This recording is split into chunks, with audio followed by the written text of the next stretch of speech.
Words like violence break the silence, come crashing into my little world. Painful to me, pierce right through me. Can't you understand? Oh, my little girl. All I ever wanted, all I ever needed is here in my arms. Words are very unnecessary, they can only do harm. Vows are spoken to be broken, feelings are intense, words are trivial, pleasures remain, so does the pain. Words are meaningless and forgettable. All I ever wanted, all I ever needed is here in my arms. Words are very unnecessary, they can only do harm.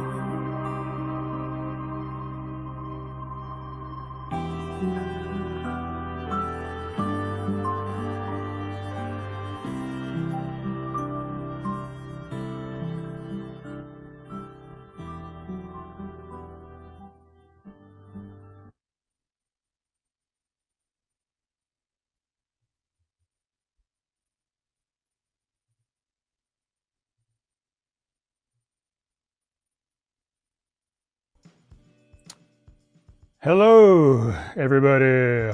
What's going on out there? Peeps, a little bit of silence up front there for you. A little Enjoy the Silence. That's originally by who? Who is it? Who is it, guys? Depeche Mode, that's who. Come on, get with it, guys.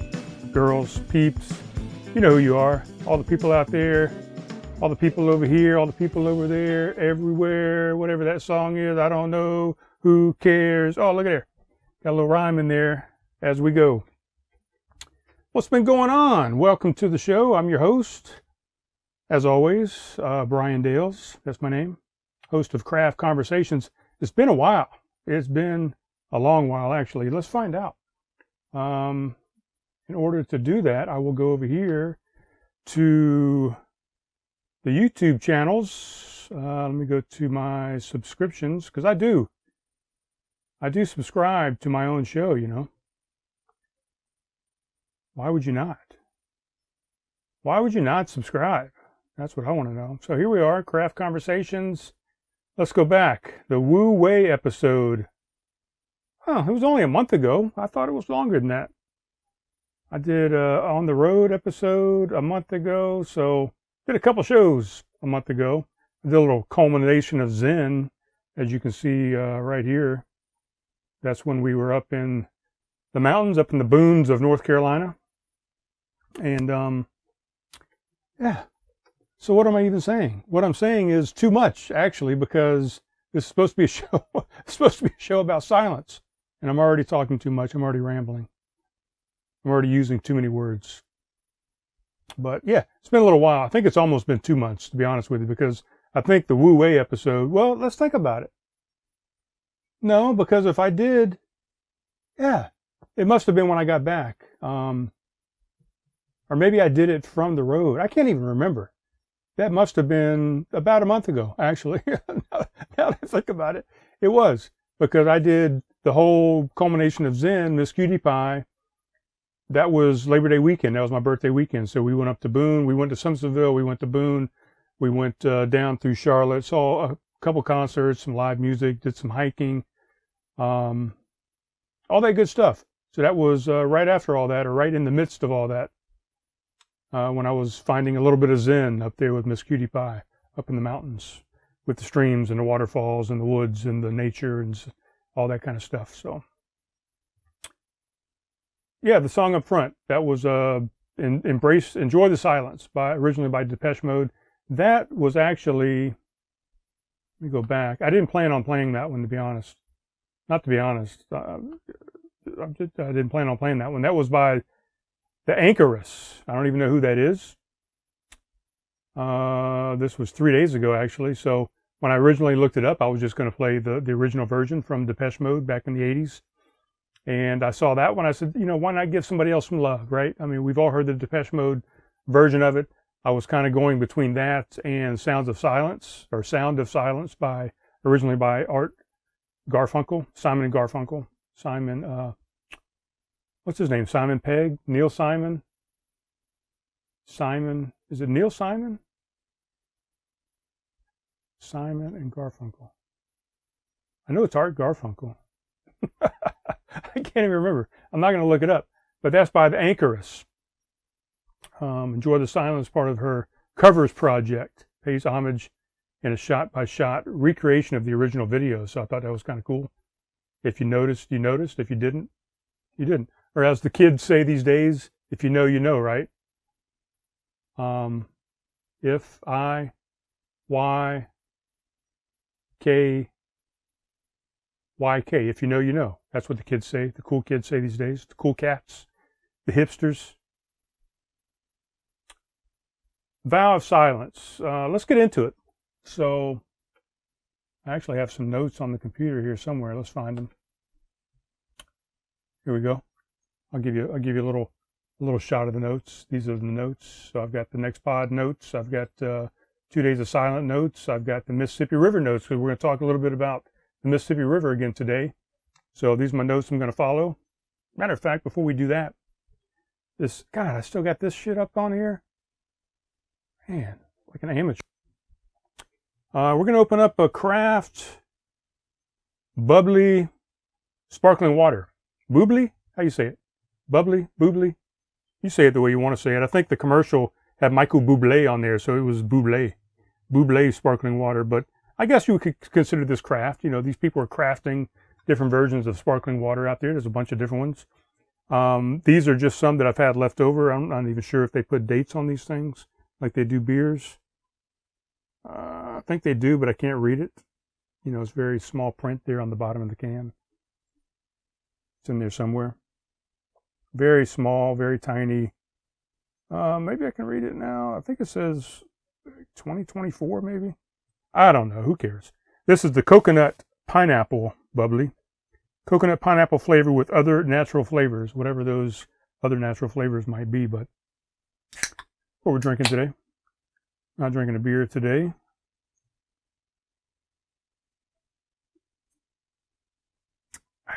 These are the last of the ones that I have, actually, the Bublés, the Bubblies.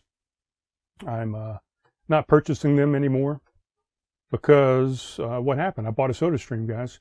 So the SodaStream is now my soda maker, and the one that I bought actually came with 2 bubbly flavors. It came with the blackberry, and it came with the lemon lime. Maybe it's not lemon lime. Maybe it's just lime flavor. I don't know. And then also, man, I tell you what, I bought this stuff, Templeton's. It's actually crafted here in Charleston, South Carolina. It's a soda, a cola that is aged in bourbon barrels. So it's a soda syrup. I can't even talk, guys. It's been so long. It's a soda syrup. Syrup? How you say it? Syrup or syrup? Let me know in the comments. That most people use in cocktails. So if you're making a drink that, you know, you put a little bit of cola in there, you put maybe some bourbon, you put some rum with it, whatever. You make a little craft cocktail. I'm using it just as a sparkling soda, like a Pepsi. It's got a little spice to it. It's a real unique flavor. I'm loving it. I bought it off of Amazon. The next time I'm going to get it here in town, because it is sold locally, like it's Total Wine, those type things. So if you have a SodaStream, or even if you don't, if you just buy soda water, tonic, whatever, get some of that. Throw an ounce in there. I think I use an ounce per 12 ounces is what I use. And man, it turns out just fantastic. And I would highly recommend it. It uses natural cane sugar instead of high fructose corn syrup. So I don't know. I think it's a little bit better on the glycemic index and those type things. A little bit better for you than the high fructose corn syrup, the processed stuff, you know. So give it a shot. And, get yourself a soda stream, guys. Stop going out there and buying and wasting cans, wasting bottles, plastic bottles in general. If you're buying the plastic versions of sparkling water, the flavored stuff, get you a soda stream and make your own. The one that I got comes with 2 liter-sized bottles. It comes with 2 canisters of CO2. And hell, I don't know. I don't know how many bottles I've made so far, how many liters I've made out of that first canister of CO2. I'm still on that first canister, and it's supposed to save 180 16-ounce bottles of water, some shit like that. So let's pitch in, guys. If everybody pitched in and made just small differences in their daily lives, whether it be a soda stream or whether it be getting an electric lawnmower, electric blower, edger, getting an electric bike instead of driving your car all over the place, even getting a golf cart. I didn't used to be a big fan of golf carts, especially not gas-powered golf carts, but if you have the electric ones, battery-powered ones, I'm more of a fan of them. I used to say, oh, they're kind of bougie and all these people that got golf carts. And let's be honest, a lot of them are bougie and they're out there just trying to show off their golf cart. But if you're doing it for the environmental effect, I applaud you, and that's a good thing. So if everybody just pitches in a little bit, people say, oh, not getting a plastic straw with your drink is not going to save the world. Well, it will if 7 billion people do it, And then people will say stuff like, well, we can do all we want to, but China is the biggest producer of this and that and blah, blah, blah. So if they're not on board, then why should we be on board? Well, because every journey starts with a small step, as they say, right? So if we get out there and lead the way and show people how it's done, and we're all in competition in this world for some reason, whatever. I don't know who made up competition, but we're all in competition to be the best. So if we're being the best at climate change and at zero net emissions and those type things, then the rest of the world is going to try and be better than we are at it. So let's start a competition with the rest of the world and show them how it's done. We can start off the trend. And I think we already have with the Biden administration and what have you. I'm not going to get into politics. I've kind of stopped all that. I'm stopping all the team mentality, all the competition, all the I'm better than you type stuff. And we do that through, I'm a Democrat, I'm better than you as a Republican, or I'm Christian, I'm better than you as a Muslim, or I'm a Clemson Tiger, I'm better than you as a Carolina Gamecock. And I haven't even watched football this year. And again, I'm not saying I'm better than anybody by not doing something, but I'm just starting to realize that the way we've been brought up and the way we've been taught and the way we've been educated, and that's kind of the direction the show is going into. This is not even anywhere in my notes. I've already gone off onto a tangent, and I've wasted 13 minutes of your time so far, not even talking about what's on my notes. But I'm kind of out of the competition mentality, Like I have to have a better degree than you. I have to have a better job than you. I have to make more money than you. I have to have a better car than you do. I have to have a better education. I have to have more letters after my name than you do. It's all a competition in this life, and that just, to me, that just brings on suffering, because you're suffering and you're beating yourself up and you're causing turmoil and pain and stress trying to achieve that next thing and be better than that other person. Keeping up with the Joneses, as they say. I mean, it's right there in the 10 Commandments if you want to follow that. And again, I'm trying not to follow any dogma or any certain religion, whether it be Taoism or whether it be Buddhism or Christianity or Judaism or any of the mainstays, the superstitions, the dogmas that are out there. They all kind of point in the same direction if you want to think about it. And what's one of the commandments, right? Don't covet thy neighbor's wife. Don't covet thy neighbor's goods type things. So, anyway, let's get off of all this. This is the Vow of Silence episode. Why is it the Vow of Silence episode? Well, it's because for the past 2 days, this past Saturday and Sunday, I did a vow of silence, guys. I've heard people do it. I've seen people do it. I know it happens a lot with the Shaolin monks and the Buddhist monks, and I know people do it for various different reasons in all kinds of different religions, and people do it just for the hell of it. And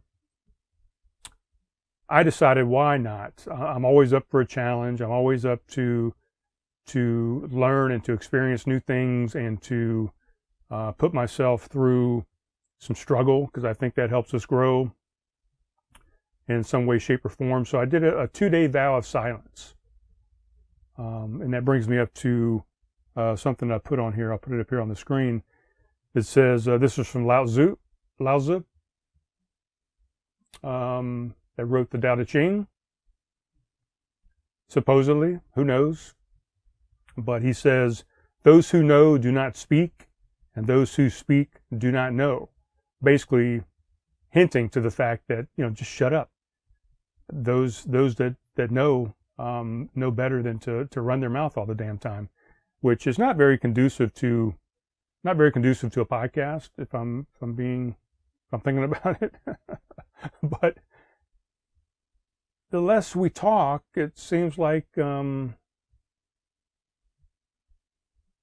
more it seems like we know. It seems like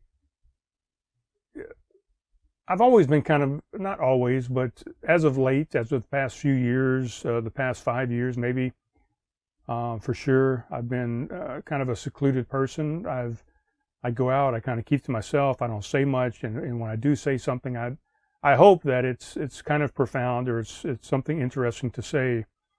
I don't just speak just to hear myself speak a lot of times.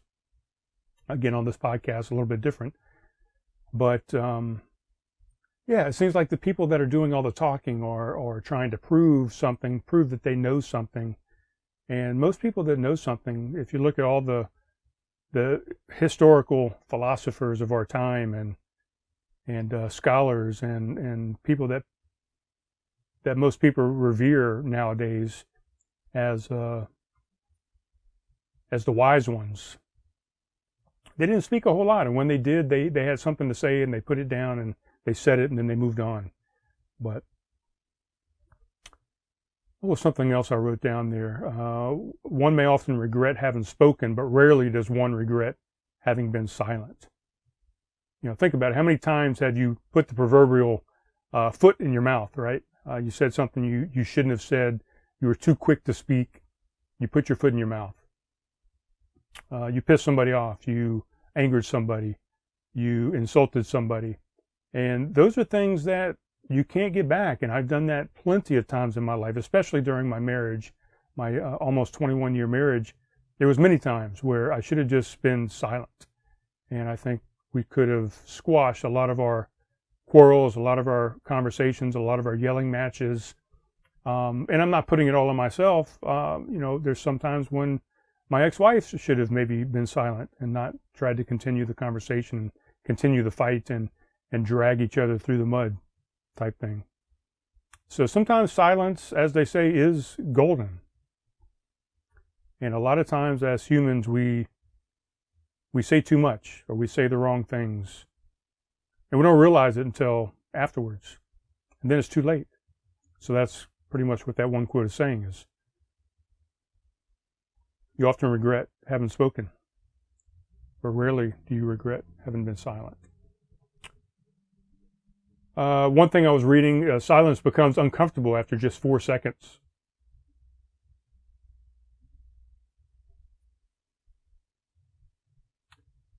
Although silence is often safer than speaking, anything we say could weaken our position. People get uncomfortable in silences. Just when I was uncomfortable, just doing that 5 seconds or 6 seconds that I just did right there, especially on a podcast, a broadcast, a newscast.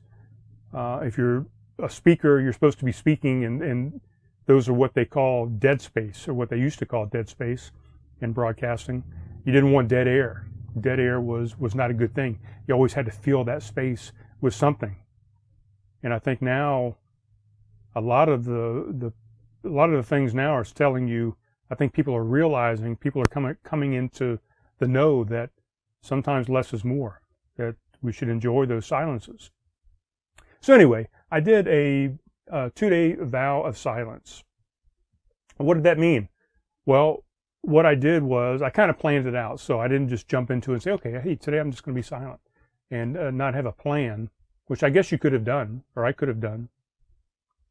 But I kind of planned it a little bit, and I said, okay, these are the places that I'm going to go. I'm not going to go to some places that I might have gone because it was going to be more complicated, and I didn't want to complicate it too much. I think I will in the future because I will definitely be doing more of these things, more of these challenges for myself, for growth and education. It's a teacher for me, a teacher of life, a teacher of observing. But anyway, the rule was for myself, and there wasn't a whole lot of rules, but I just knew there were certain places I wasn't going to visit. You know, there was going to be frustrating for myself and for others. And as it went on, you'll see from Saturday to Sunday, it got a little bit more challenging. I challenged myself a little bit more. But what I did is I told myself, and I left this in another room, but I had a notepad, a little military-style notepad, flip pad, like you would see, you know, the cops out there, and the detective, investigator, flipping his notepad over and writing down notes and stuff. So I took that with me, and I would write down some certain things if I needed to say something, or if I wanted to relay information to someone. I kind of prescribed a couple things in there, scribing meaning wrote down a couple things in there. So one thing I wrote down was, hello, I am doing a vow of silence right now. That way when people started speaking to me, instead of just being rude and ignoring them or not paying attention to them or just nodding and acting like an idiot, especially with people that knew me, that knew that I could speak, I would show them that notepad and say, hey, look, this is what I'm doing. And people say, oh, that's cool. Or, oh, okay, weird. Or, oh, well, I'd love to ask you why you're doing that, but I guess you're not speaking, so you can't even answer that question. So there was different responses even to me just showing somebody that notepad. And I'm kind of off topic. I had a list of about 19 different things here that I observed over the last 2 days, and I'll get into some of them, but this is actually on the list somewhere, I think. Something else, you know, I knew I was going to go to my favorite coffee shop every morning, like Cutie and I do every morning. So I knew that some people, I just walk in and they say, okay, do you want your regular? And I could have just nodded in agreement and said yes, and they would have known exactly what I wanted. But I knew in my mind that sometimes there's some people up there that don't quite remember my order, or they might be a brand new person. So I went ahead and pre-wrote that into the thing as well, exactly what I was going to get when I went to the coffee shop. Yes, I had a few things that had the words thank you written down. That way I could, you know, thank somebody for whatever. What else? Somebody at the coffee shop did say exactly those same things I just said, that, well, I'd love to ask you why you're doing a vow of silence, but I guess you can't answer me. So I wrote that down in the book, and I said, I don't even remember what I said now. It's a personal challenge. I want to observe the world in silence, or so, I can't remember what my answer was when I wrote that down in the book, or in the notepad. So we did that. You know, I walked up to the coffee shop. That was the first thing we did that first morning. I didn't even say anything to Cutie Pie. Cutie Pie was part of the silence. You know, normally I would say, hey, Cutie Pie, let's get up. You ready to go get some coffee? You ready to go get a pup cup, or whatever the case may be? Or come on, let's go, get in the truck. You know, those type things. I did a lot of snapping, you know, for Cutie, and I did a lot of, you know, clicking the tongue and whistling and whatever. So not necessarily silence. I was making some noises with my mouth, but I had to have some cues to Cutie to do what I expected her to do in a different way. So we did that. We went up to the coffee shop. I walked in, of course, just like I suspected, or maybe had planned on. There was somebody at the counter that did not know my order. So, hello, good morning, how are you today?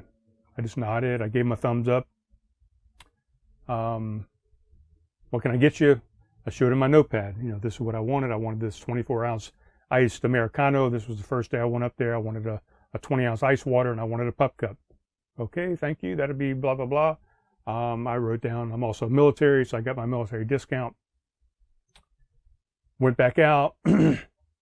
Waited. I'm not going to go through the whole day. Anyway, went back in. The girl said, hey, how are you today? And that's when I showed her the thing. Hey, I'm doing a vow of silence. Oh, why are you doing that? I'd love to ask you, but you can't answer. We went back outside. We normally have, there's a bar fitness studio right next door outside. So all these people come in and out of this bar fitness studio.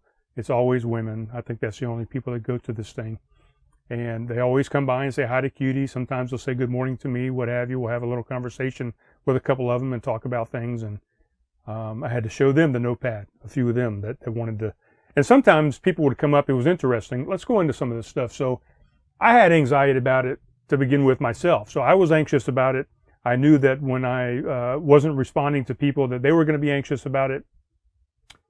I didn't know how I was going to interact with the world. I did know that I had my notepad, that was going to help kind of bridge that gap a little bit. I was, when I went outside to the coffee shop and sat outside at our normal table, I was nervous when people would walk by, people that I didn't know, people that I did know, people that I would normally interact with. I got a little nervous. I didn't really make eye contact with them like I would normally make eye contact. I kind of just nodded, and people would talk to me, and I'd just nod, and I would smile, and just do kind of some head movements, like I'm listening to you, I'm acknowledging what you're saying, but I can't really talk. Some of them would just keep on talking, and I'm not even saying a word, and we would be 45 seconds, a minute into a conversation where they've done all the talking. So it was kind of interesting. And then eventually they would pause, and now they're expecting me to give a response besides just a head nod, and that's when I would turn the notepad around and say, look, I'm doing this vow of silence. Oh, okay, well, bless you, or good on you, or good for you, or okay, interesting. And they would move on. And that's number 5. I carried a notepad with a couple sentences for situations. One explaining what I was doing, why I was doing the vow of silence. One had my coffee order. One said thank you. One explained why I was doing it, and those types of things. The other part of the vow of silence that I decided I was going to try and do, normally I would be up there listening to, watching some YouTube videos, or I would be listening to my audiobook on the way up to the coffee shop and on the way back. I would maybe be listening to some music on the way up and back. I decided that during these 2 days I was going to limit the listening that I was doing through earbuds or through my hearing aids or what have you. And I decided I was only going to read. And I downloaded a book specifically for that. Most of the books that I read nowadays I listen to on Audible, but I decided to go back and use my old school Kindle and actually download a book. This was, matter of fact, this was what I got into. Krishnamurti, I'm not sure how you say his name, but the book is called Think on These Things. And I said, well, this is a philosopher of sorts. He's a scholar.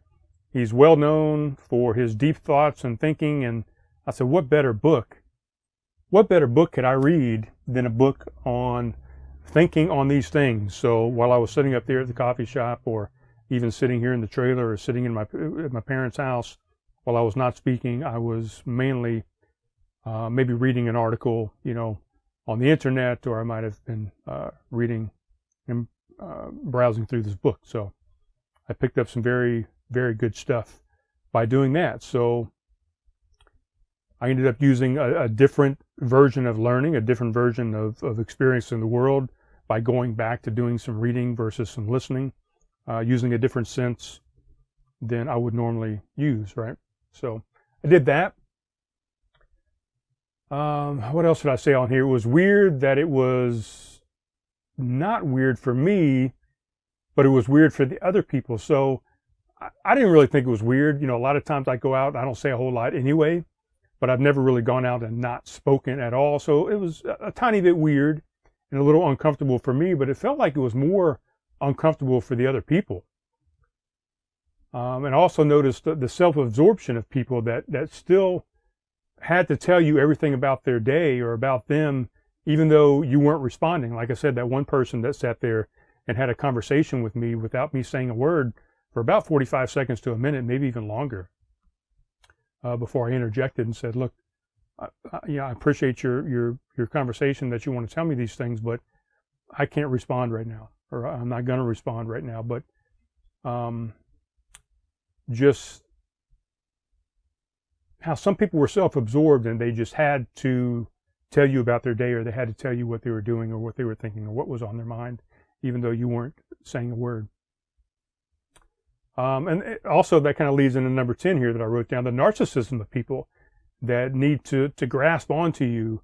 They need you to respond, and it was hard for them. You could feel the tension. You could feel I have these things I want to say to you, and I'm trying to grasp onto you, but my hands are just slipping off of you.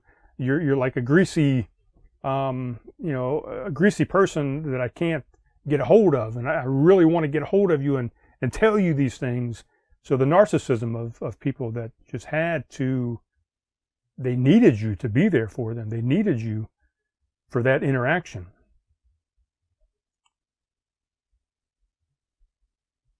Another interesting thing I put down here, number 11, I still talked in my dreams, which I thought was kind of weird. Even though I was doing a vow in silence, and my subconscious and my conscious are kind of one and the same. They all come from here. They all come from your brain, from your mind, from your inner self. And even though my outer self was not speaking, my inner self still decided to speak. So I thought it was kind of strange. I thought maybe within a dream I would even not speak, because my subconscious would know that that's what we were doing right now. But it was in its own world, which is kind of what a dream is, right? It's another dimension, some people say, or other many dimensions that you go into. And we're going to get into a dream I had last night, as a matter of fact, here momentarily. We're 31 minutes in. I want to try and keep this fairly brief, so I kind of want to work through these things. I realized how much noise there really is by being silent. I kind of, like I said, I wasn't listening to stuff in my headphones or in my earbuds or in my hearing aids. I was turning all that off, and I was not speaking, so that vibration was not coming out of my head. So that allowed me to hear everything else, and it was kind of interesting.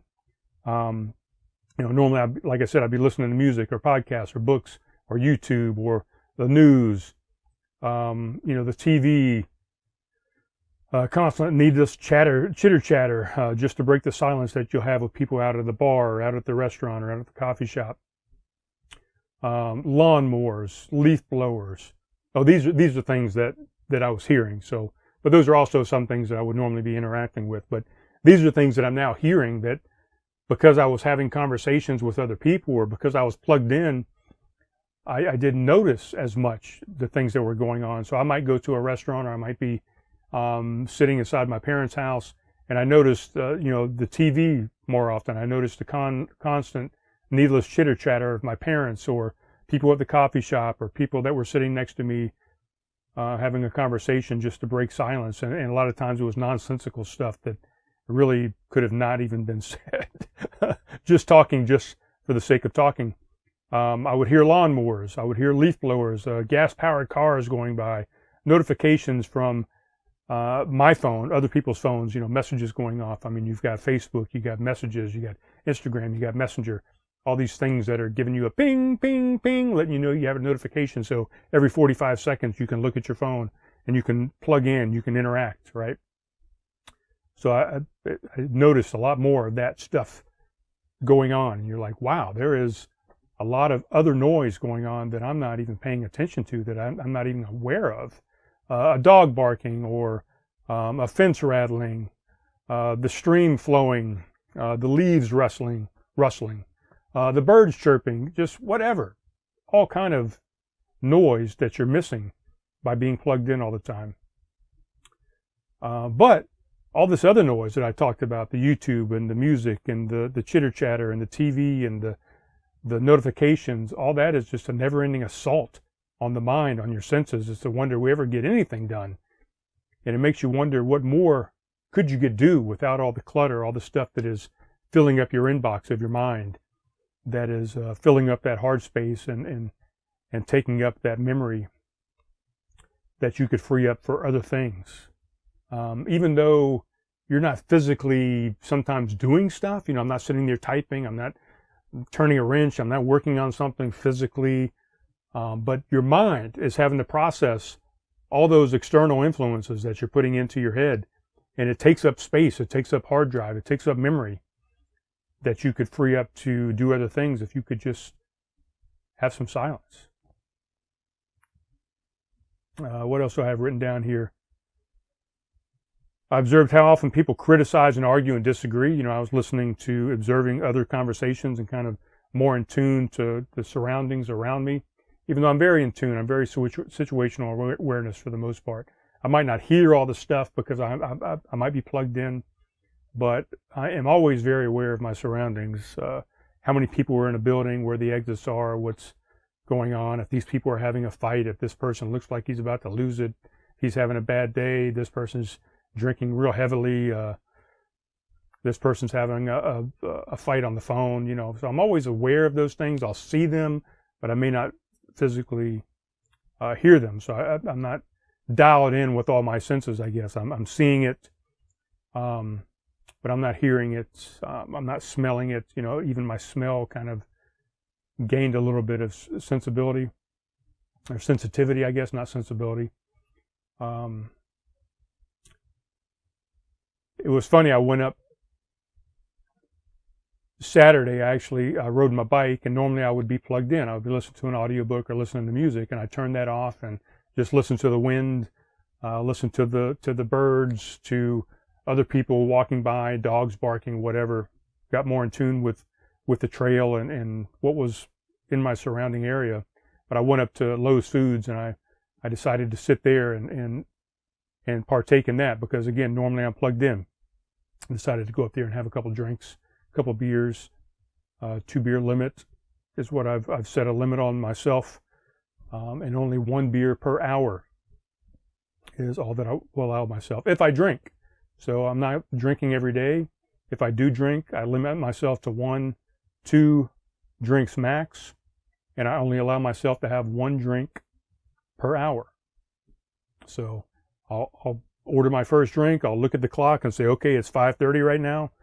I'm going to sip on this drink or finish it, but I will not order another drink until it's 6:35.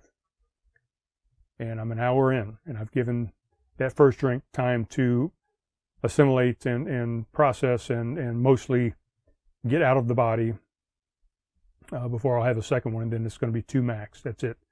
Because what I've learned, and I'll get into this a tad bit, what I've learned through this class that I just finished up on September 30th, I talked about it last podcast, I believe, is that a lot of the problem with drinking is not drinking itself, but it's how much and how often do you drink.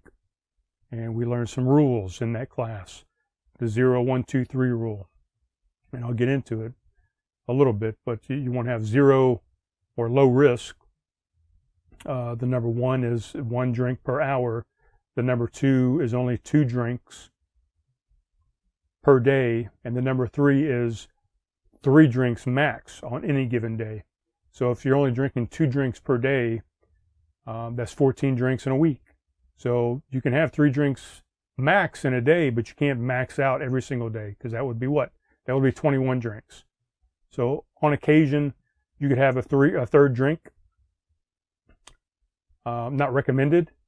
But if you did that, let's say I did 2 days and I had 3 drinks per day. Now I'm up to 6.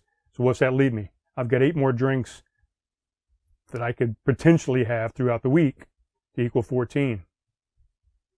So there's magic numbers out there, and it's scientifically proven based on numbers and based on data and based on analysis and studying and based on DUIs and fatalities and incidences and occurrences of people drinking alcohol. They've determined that these are the limits that are set that can best guide you and keep you out of trouble. A little tangent there. I didn't mean to go off on that, but where else was I here? The second day I went to the sushi bar. I decided, let's go to sushi. I had 2 different sushi places in mind that I was going to go to. One was Wild Ginger. It's one that I go to once a week, maybe at most, usually every other week. But I have to interact. I have to actually do my ordering. I have to say it out loud. I could have used my notepad, but I decided to go to King Sushi to make it a little bit easier on myself. They have actually a piece of paper where you put a check mark next to, or not a check mark, you put a mark next to the things that you want to order, and you'll put down a 1 or a 2, how many of them you want, and you just slide that out to the end of the table. The waitress comes by, takes it, and they bring you what you ordered. So that you really don't have to talk. I went in there, I had to order my drink, so that's not on the menu, so I wrote down unsweet tea. Showed it to the waitress. Her name was Jenna. And I'd never met Jenna before. She just made the assumption that maybe I was deaf or maybe I was hard of hearing. That's one of the reasons that somebody would do that, show you a notepad instead of actually speaking and ordering. So she just made the assumption, which is fine. You can make assumptions, and that was okay. So she nodded and said, okay, I'll get it for you. She went, brought back my unsweetened tea, but she also brought back a piece of paper. And on that piece of paper, I don't have it in my pictures over here, but on that piece of paper, she actually wrote down, hello, my name is Jenna. How are you today? And so I said, oh, okay, very good. And she also wrote down, she took the paper back and she wrote down wasabi, ? Ginger, ? And I pointed at the wasabi. I didn't want any ginger, so I pointed at wasabi. And she said, okay, got it. She went back, brought me wasabi. And when she brought me the wasabi, I already had my tea and I had the wasabi, and I think she had brought me my 2 things of tuna appetizer that I had ordered. So when she brought it back, she did sign language saying okay, and I said, I motioned to her, gave her a thumbs up, yes. So she was actually doing some sign language. So she was really involved. She really wanted to communicate with me as a customer and not just be uncomfortable or anxious or anything. She found out ways to try and communicate with me, knowing that I had a barrier in communication.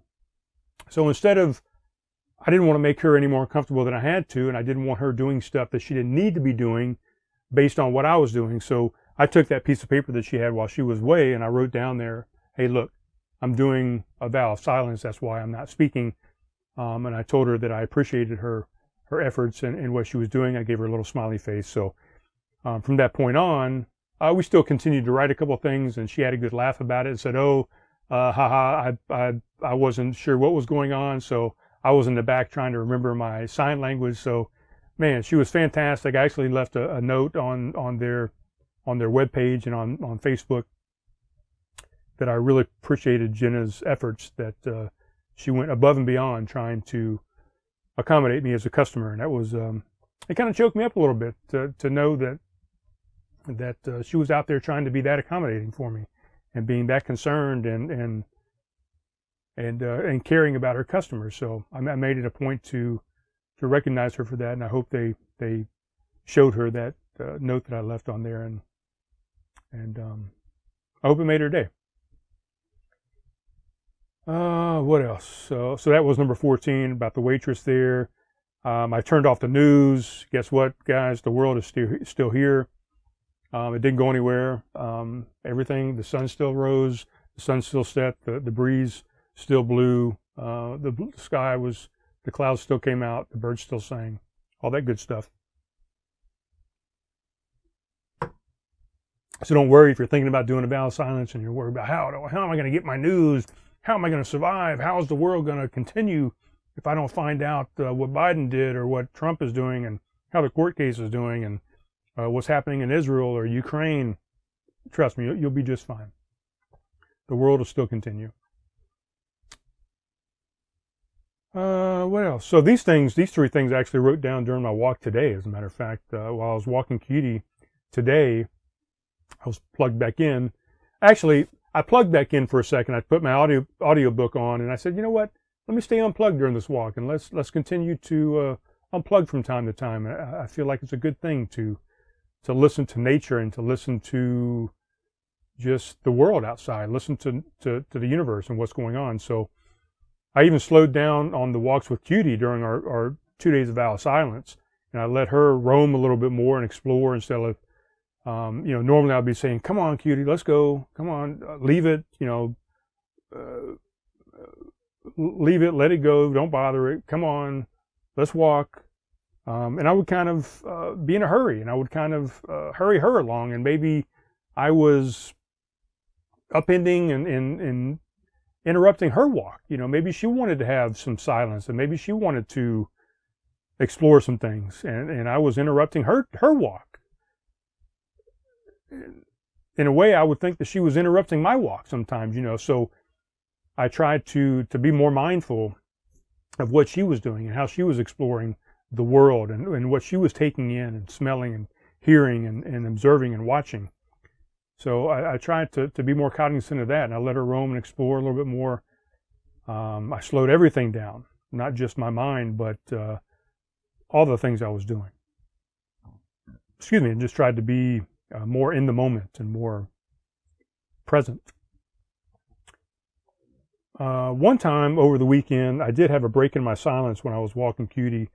We were walking here in the neighborhood, and we were coming up on a man, an older gentleman that had a cane, was walking. He had this wide brim hat on and was walking kind of slowly and shuffling a little bit, and walked past him and gave him a nod and a wave because I wasn't speaking. And it was really weird when we walked by him. Cutie seemed curious, even a little afraid as we passed him. She kept looking back at him, and then I would kind of tug on her leash because I wasn't saying, come on, or leave it, Cutie, or pay attention, or walk. So I gave her a little tug on the leash, and she would walk for a couple more steps, and then she'd turn around again. And I'd pull on the leash, turn around. I mean, she was almost turning in her entire body and turning around, looking at this gentleman. And I didn't turn around and look. I didn't want to be weird and be awkward and make the guy uncomfortable. So I don't know. Maybe he was doing something. Maybe he was gesturing to her. Maybe he was pointing at her. I don't know what he was doing. Maybe nothing. Probably just walking. But she was very inquisitive about this guy. And we probably went through this whole charade for about a quarter mile or more. She just would not leave this guy alone. And most people we pass, even if they're walking a dog, she'll give a look for a second, and I'll say, leave it, or I'll say, come on, and she'll just continue walking. But this time, she just would not stop having an interest in this gentleman. So eventually, I had to break my silence and say, Cutie, stop it. Come on, let's go. Leave it. And eventually she did, but man, I was I'll use the word upset, because I was very upset with her, because normally that's not the norm for her. She would not be unruly like that. And I say unruly, I mean, she's a dog, she's inquisitive, she's going to do dog stuff. I can't expect her to do human stuff. She's not a human. But anyway, I had to break my silence and kind of figure out what was going on with her, and then I went back to being silent. But there was just something about this man that she did not like, or was afraid of, or disapproved of. Like I said, about a quarter mile or so, she did this. Very strange, and it was really the first occurrence for her. I've never seen her react like that to anybody that we've encountered in the 3+ months that we've been together now, and we've been to the campsites, we've been to venues, we've been to concerts, we've been to the coffee shop, restaurants, whatever, walks, numerous different things, dog parks, and she's never interacted like that with somebody. So there was something off.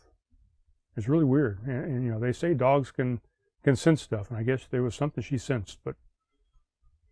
And then also realized, probably like this podcast, that there was a lot of nonsensical words that I would say. Maybe not nonsense, but words that got in the way of life and just observing during our walks. Just walking with Cutie and saying, hey, Cutie, do you hear those birds over there? Or are you having a nice walk, Cutie? Or isn't this a beautiful day? Look how beautiful it is outside today. Look at that beautiful sunset, Cutie. Oh my gosh. Why do we do that? Why don't we just enjoy those things instead of having to add noise into those moments? Why can't we just look at the sunset and say to ourselves in our mind, that is an awesome sunset. That is a beautiful moon right there. That is, oh my God, look at that ocean. Look at the sun shimmering off the water. Why do we have to explain that to somebody else? Why can't we just enjoy it? The other person's enjoying it. We enjoy it in silence. I think a lot of times that those things take away from what you're actually supposed to be taking in. Instead of saying, man, look how beautiful it is, just look at it and let it be beautiful. So that was another thing I kind of learned, is you don't always have to say something. You don't always have to explain what you're looking at or what you're observing or what you're enjoying. Just enjoy it. Crazy dream. Okay, so we'll get into this real quick. We're 50 minutes in. God damn it, I'm trying not to go too far. Again, I don't know if it was the silent thing. and it really ramped up my dreaming.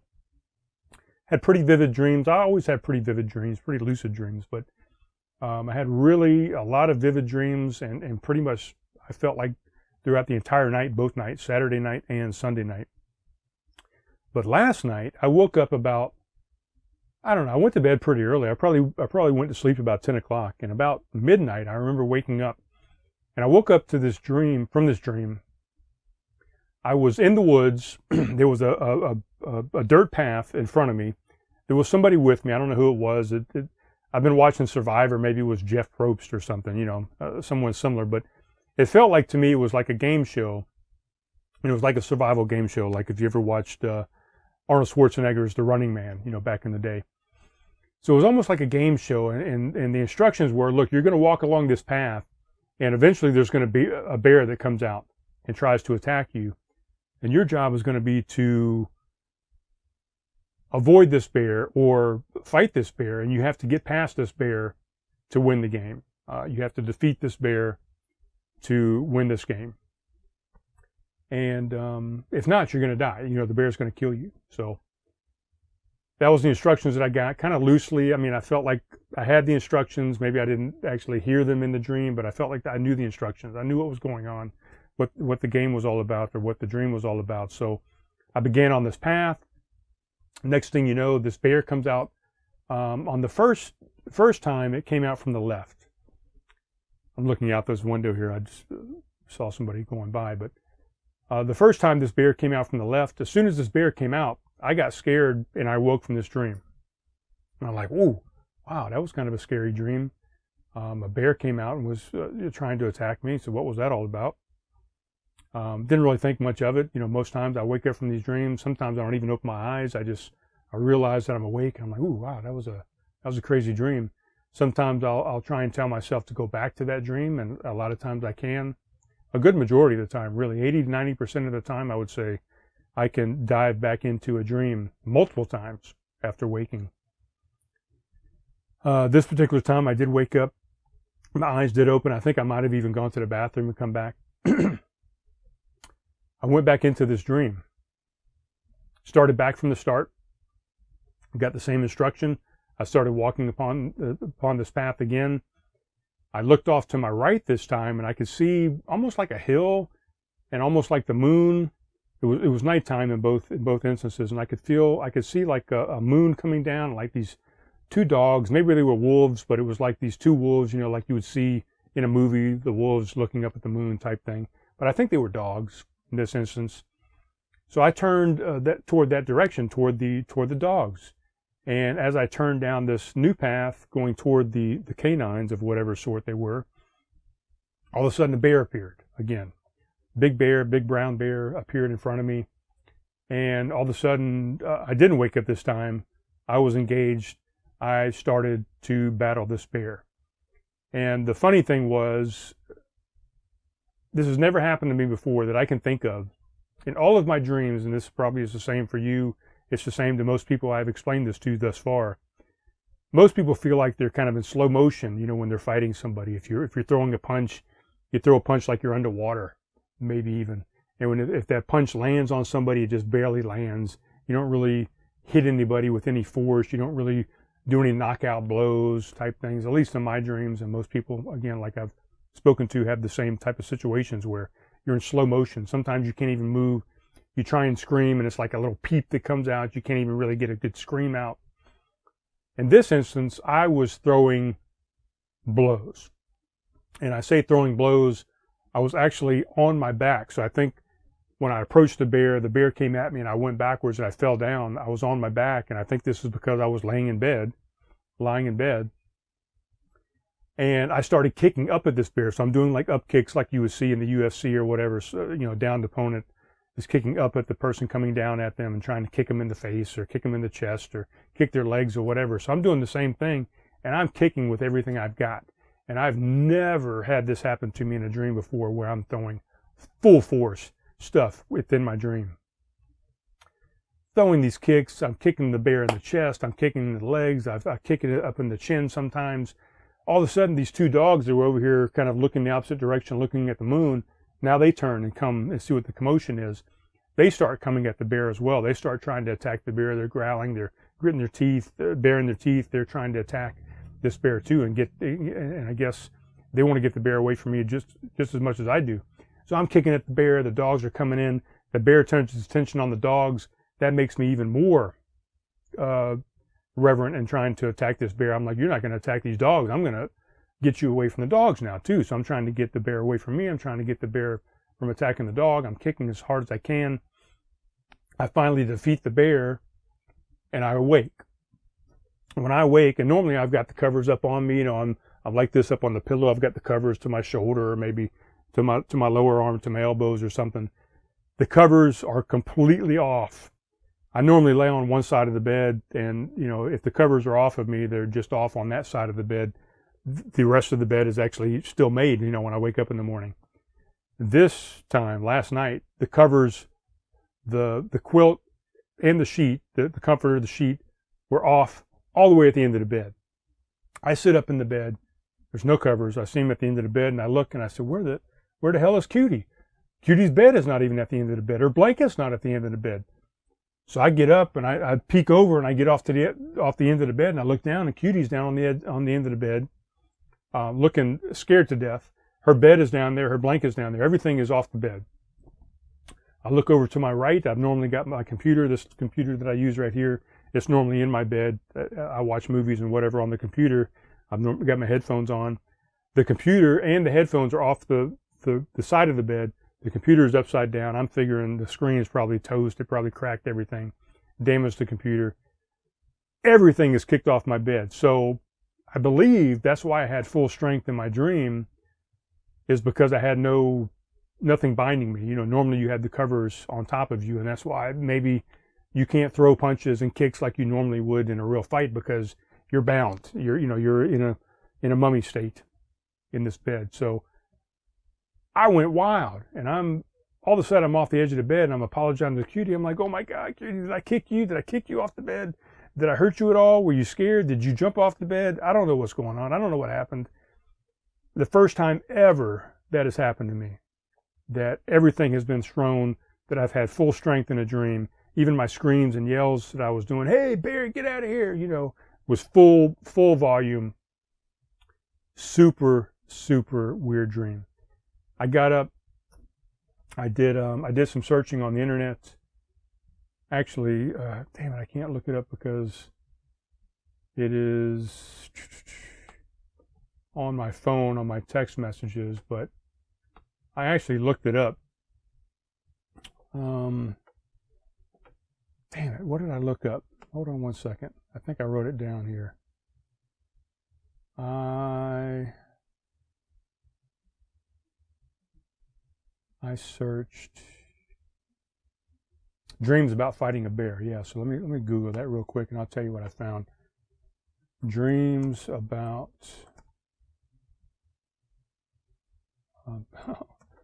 fighting a bear. So let's look it up, and I'll put you on the screen here with me. Dreams about fighting a bear. It's an expression of rage or anger. Anger, that's not what I read. I think this is what I read right here. I got up, this was like 2 a.m. in the morning, so I woke up the first time at midnight, then I woke up again at 2 a.m. with this dream. And this is taking a second because my connection is not that great out here, but I woke up and immediately texted both my sons, and I said, man, I just had this craziest fucking dream. And I looked it up, and I searched, interpretation of this dream, and this is what I found out. And it's not coming up right now. As soon as it does, I'll let you know, and we'll get into it. But basically, I looked up, oh, here we go. Stand by. Let's go back. So, what does it mean if you dream about a bear? So here's what I found out. Number 3 kind of applied to me. So if you dream about a brown bear, seeing a brown bear represents harmony, balance, and integrity in the physical world. It could be a sign that you need to get out into nature to ground yourself, or it could mean you have a calling toward conservation or protection of nature. So I don't know, maybe because I was more in tune with nature, I had a dream that kind of interpreted those types of things, you know, nature and wanting to conservation and protection of nature and the world and the universe and those type things. And it was specifically a brown bear, so that kind of made sense.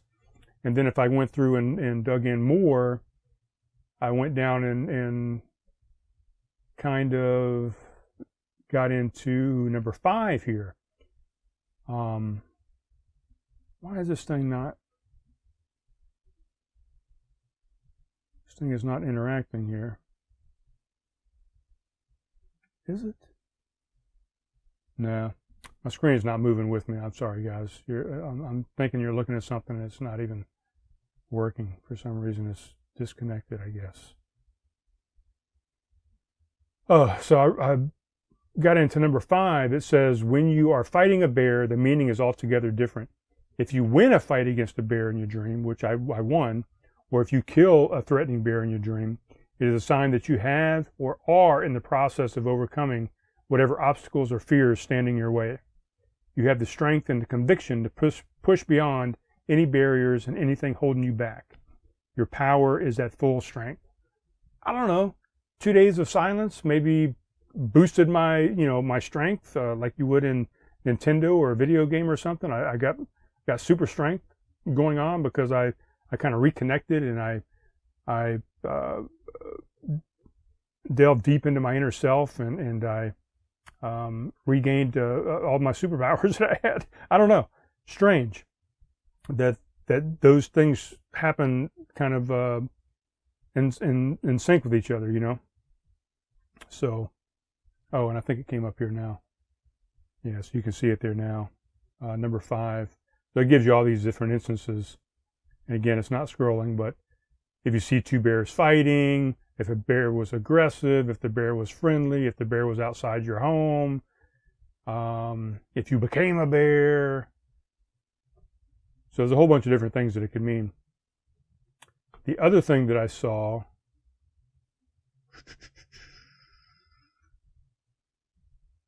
might have been in this one.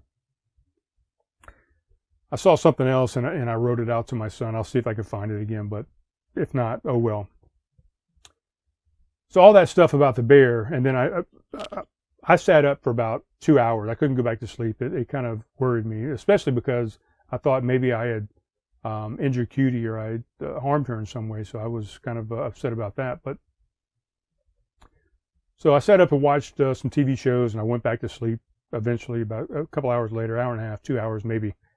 And as I was trying to go back to sleep, I was reciting to myself, do not go back into the bear dream. Do not go back into the bear dream. And then I started reciting to myself, dream about a beautiful girl, or dream about the love of your life, or dream about a woman, or, I tried to force myself consciously into a subconscious dream state, which I did. Hold on, I'll get back to that in a second. Let me see if this is...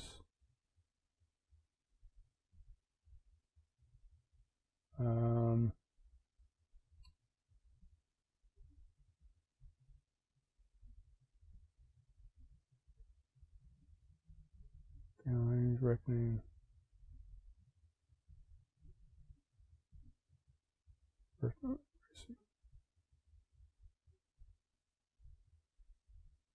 This might have been it. Dreams about bears attacking often symbolize the need to embrace inner strength and resilience. Bears possess immense physical strength and can fight back even in the face of danger, serving as a reminder to strengthen oneself to navigate life's challenges. Having a bear appear in your dream could signify that you have been relying on external sources instead of finding support within yourself. And see, I dove within myself over the weekend. Now it's time to tap into your own internal power. This might mean reevaluating long-held beliefs or mindsets which are no longer relevant or accurate, as well as cultivating habits like self-care practices and empowering affirmations that can help you feel more confident and capable of tackling anything life throws at you. So, damn, it's all interesting how it all kind of intertwined and came together at the same time. It's very interesting. I'm an hour and 5 minutes, and I got to wrap this thing up with a few things. So the second dream I had, or the next dream I had, because I kind of willed myself to have it, was a dream about this Canadian woman. I'm not going to go into the whole thing. I think I wrote down a little bit of it here. Kind of some cliff notes.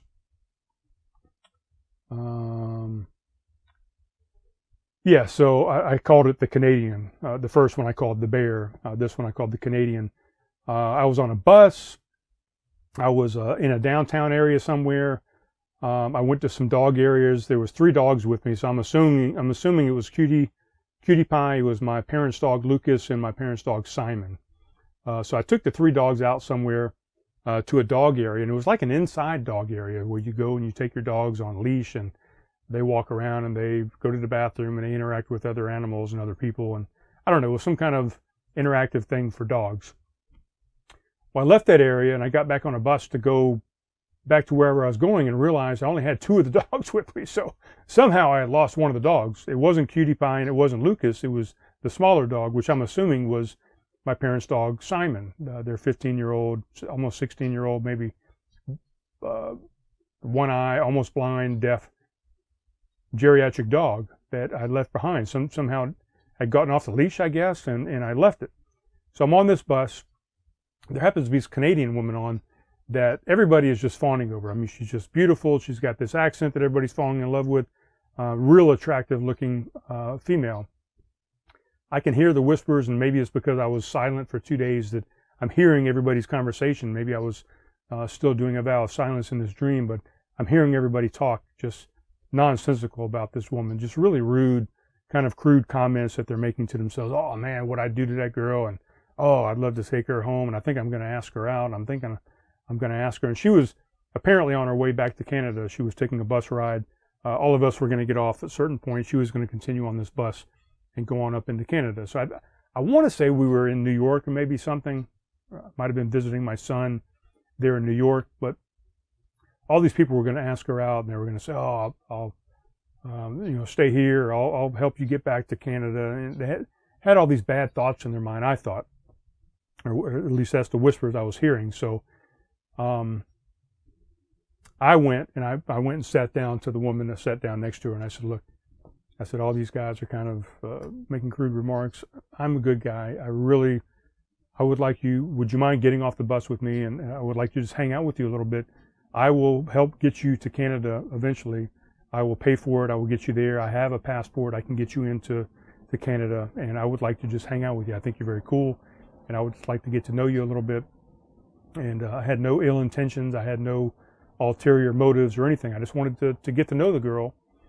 And she agreed to it. And there was a guy sitting behind me in the seat behind us on the bus. And I remember he leaned his head over and got in my ear and said, "That was my pussy fucker. Like, you just stole my girl. That was the girl that I was going to fuck," type thing. And he got kind of aggravated about it. But anyway, we got to my stop and we got off. We went back to my apartment. I had an apartment I was sharing with somebody. I think that came into play because I was watching this show on Netflix called Kim's Convenience, and there was, and I know this is what happened. One of the main characters there has a roommate, and his girlfriend came over, and they were having dinner, and I think that's exactly what happened. Is I took that scenario from the TV show and I brought it into my dream.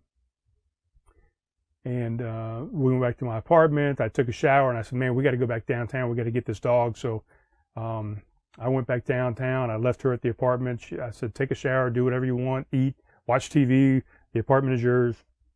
I went back downtown. I got the dog, brought the dog back. And then I had a concert planned. And I said, "Look, I'm sorry.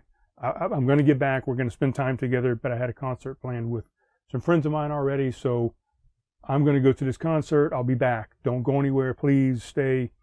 I want to get to know you more, but I already had these plans." And the whole thing goes into this concert. I had to get money out of an ATM.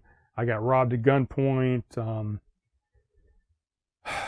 I went back to the woman. We had a great time, blah, blah, blah. Another weird dream.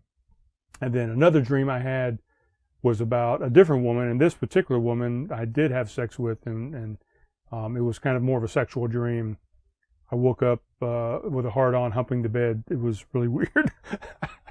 So 3 just crazy, out-of-this-world dreams that were very, very vivid, very lucid, I was very in the moment with, and almost too real.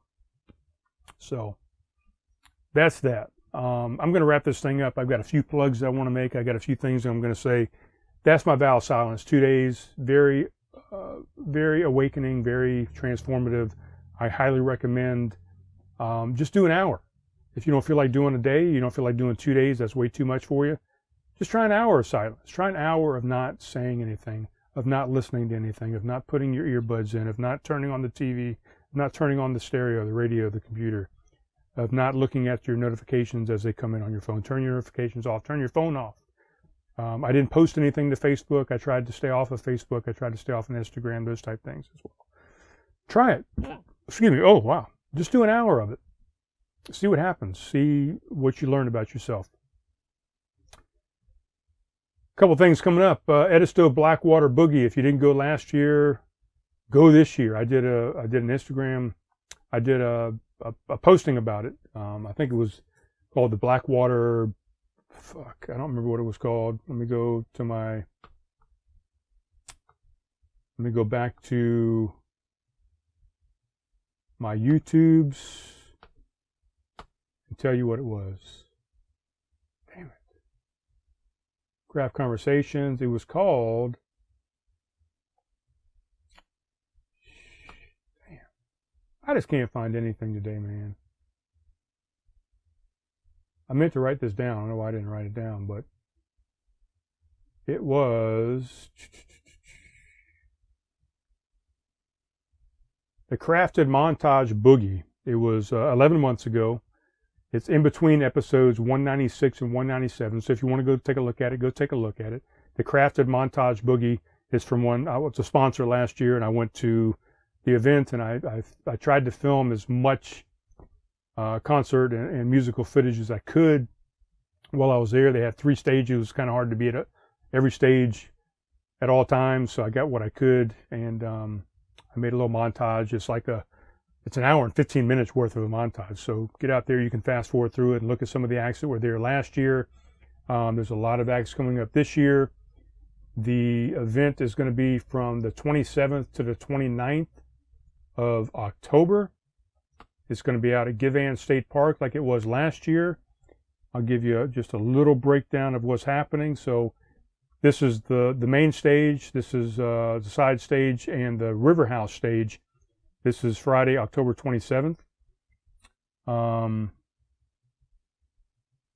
Scotty Oliver Band. You definitely don't want to miss that. You don't want to miss Pierce Edens. You don't want to miss any of these people, guys. Just look at this list. That's what's happening on Friday.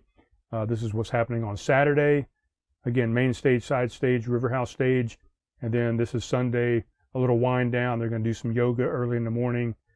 Joshua Jarman is going to close things out at 11 a.m. and they'll shut things down about a half day on Sunday. So I would highly recommend, if you didn't go last year, get out there this year. It's a jam good time. I'm going to try and get out there if I'm in town. If not, I'll catch some of the highlights. The next thing I had on here, I'm going to have about 3 podcasts coming up with some guests. Haven't done any guests in a little while.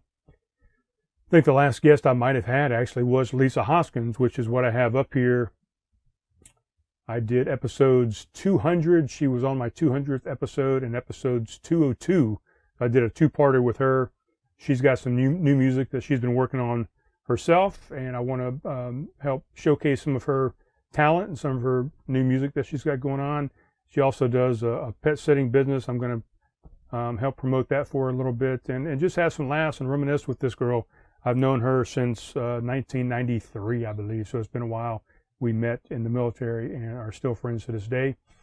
I've got Mr. Slayton Johnson that I want to try and get with. Hopefully I'm getting back on the road here a little bit, maybe the end of this week or next week.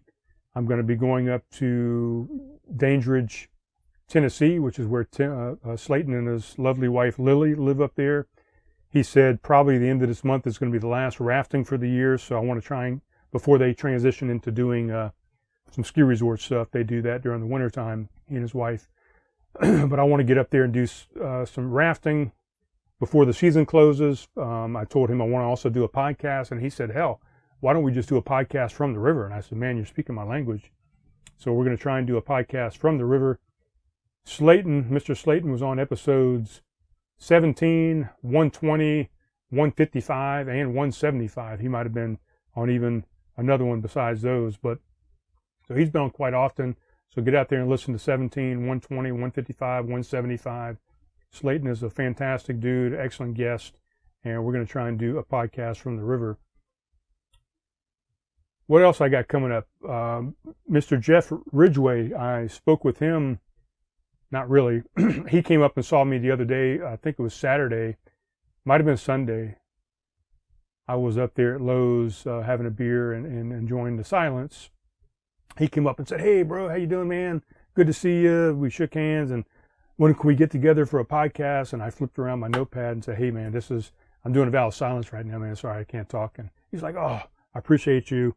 Do your thing, and we'll talk to you later."